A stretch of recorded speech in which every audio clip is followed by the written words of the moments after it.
एक बार फिर से बिहार की राजनीति चर्चाओं के बाजार से ऊपर उठ गई है। आपको बता दें कि जो चर्चाएं बिहार में हो रही हैं वो चर्चाएं देश भर में हो रही हैं और इसको लेकर के खास करके कहा यह जा रहा है कि क्या नीतीश कुमार के अभियान का असर कर्नाटक के रिजल्ट पर पड़ा है। हालांकि कोई विश्वास और भरोसा करने के लिए तैयार नहीं है। भारतीय जनता पार्टी ने तो इसे सिरे से खारिज कर दिया है। भारतीय जनता पार्टी का कहना है कि वो एक फेज है जो कि पूरा हो गया है। भारतीय जनता पार्टी ने आंकड़े भी दिखाए कि किस तरह से 2013, 2018 इन सभी समय में इन राज्यों में जीत हुई थी कांग्रेस की, लेकिन केंद्र में भारतीय जनता पार्टी बड़ी मजबूती से आई थी।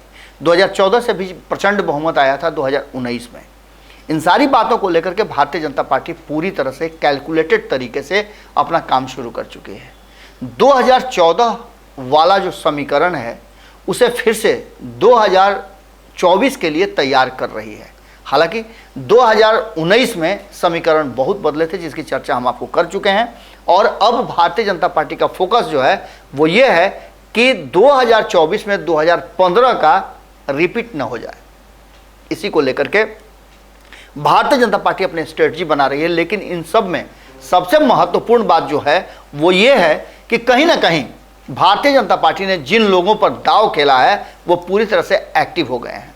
दिल्ली से लौटने के बाद कहा जा रहा है कि उपेंद्र कुशवाहा एक बड़ा टास्क लेकर के उतरे हैं और उस टास्क को ग्राउंड पर वो वर्क भी करने लगे हैं। जैसा कि आप सभी जानते हैं कि लगातार नीतीश कुमार से अलग होने के बाद उपेंद्र कुशवाहा पूरी मजबूती के साथ बिहार में अपनी रणनीति और राजनीति दोनों लगातार कर रहे हैं।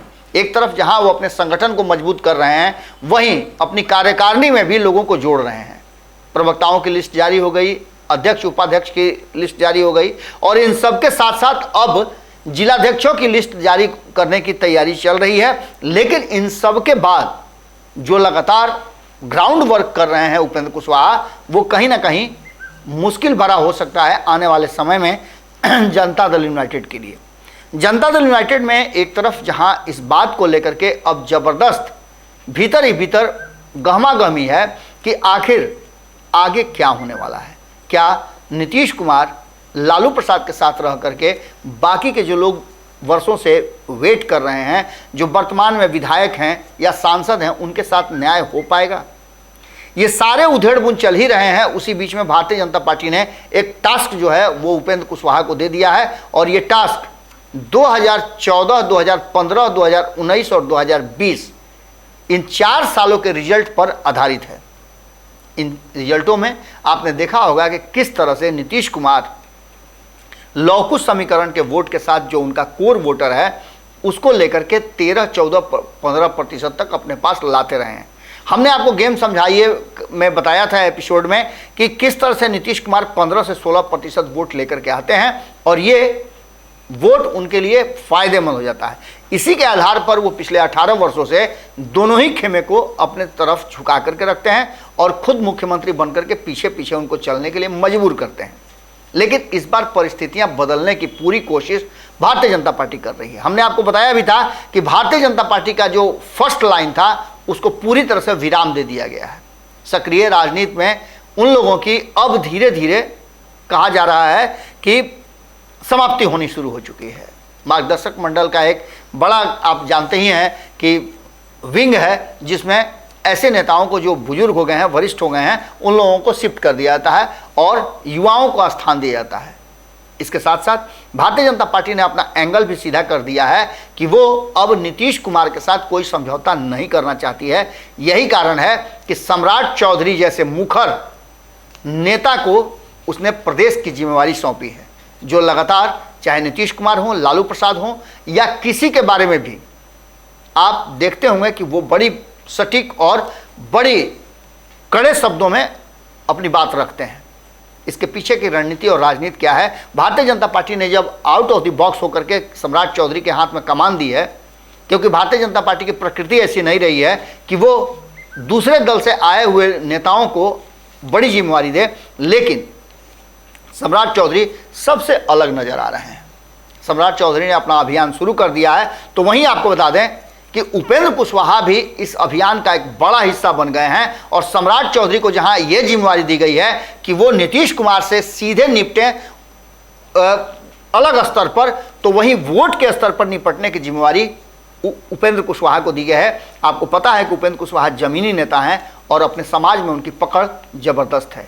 नीतीश कुमार का ये 15-16% जो वोट है, इस वोट में सेंधमारी करने का एक बड़ा जिम्मेवारी मिला है उपेंद्र कुशवाहा को। उपेंद्र कुशवाहा इन वोटों में से लगभग 8 से 10% वोट के अधिकारी हैं, क्योंकि उनके समाज का वोट 8 से 10% है। और इन सारी चीज़ों को लेकर के एक बड़ी जिम्मेवारी जो है उपेंद्र कुशवाहा को दी गई है और उस जिम्मेवारी के साथ वो अब बिहार के अलग अलग जिलों में घूमना शुरू कर चुके हैं। आपको बता दें कि चाहे शादी हो या फिर श्राद्ध हो, हर जगह आपको उपेंद्र कुशवाहा नजर आएंगे। इसके साथ साथ उपेंद्र कुशवाहा की एक मजबूत टीम है जो लगातार बिहार के अलग अलग जिलों में अपनी पकड़ मजबूत कर रही है, चाहे शाहाबाद का क्षेत्र हो, मगध का क्षेत्र हो, या फिर मुजफ्फरपुर से जुड़ा हुआ, दरभंगा से जुड़ा हुआ क्षेत्र हो, शिवहर हो, सीतामढ़ी हो, मुजफ्फरपुर हो, गोपालगंज हो, इन सारी जगहों पे, चंपारण से लेकर के और आप अंतिम पायदान पर गया तक पहुंच जाएं तो सभी जगह उनके कार्यकर्ता, उनके पदाधिकारी सक्रिय हो गए हैं और हर हाल में नीतीश कुमार का जो 16% वोट है, उस वोट में सेंधमारी करने का कम से कम 50% उसे कम करने की जुगाड़ में उपेंद्र कुशवाहा लग गए हैं। भारतीय जनता पार्टी का दिया हुआ एक टास्क अब जमीन पर नजर आने लगा है और जमीन पर जम करके मेहनत भी करने लगे हैं उपेंद्र कुशवाहा। अब देखना दिलचस्प होगा कि उपेंद्र कुशवाहा से वोट में कितना ट्रांसफर करा पाते हैं, क्योंकि इस बार की लड़ाई अगर नीतीश कुमार और तेजस्वी यादव एक साथ रह गए, यानी लालू नीतीश की जोड़ी रह गई, तो भारतीय जनता पार्टी को कैसे निपटना है, कैसे अपनी सीटें बरकरार रखनी है, इसकी जंग शुरू हो चुकी है। जुड़े रहिएगा भारत लाइव के साथ, खबरें लगातार जारी हैं।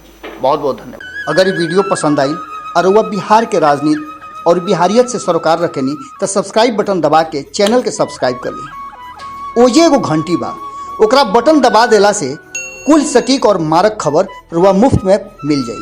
अगर रुआ पत्रकारिता के हमनी के नया प्रयोग में सहयोग कर चाहतानी तो ज्वाइन बटन दबा दी। पेटीएम नंबर नोट कर ली 9386816700। धन्यवाद।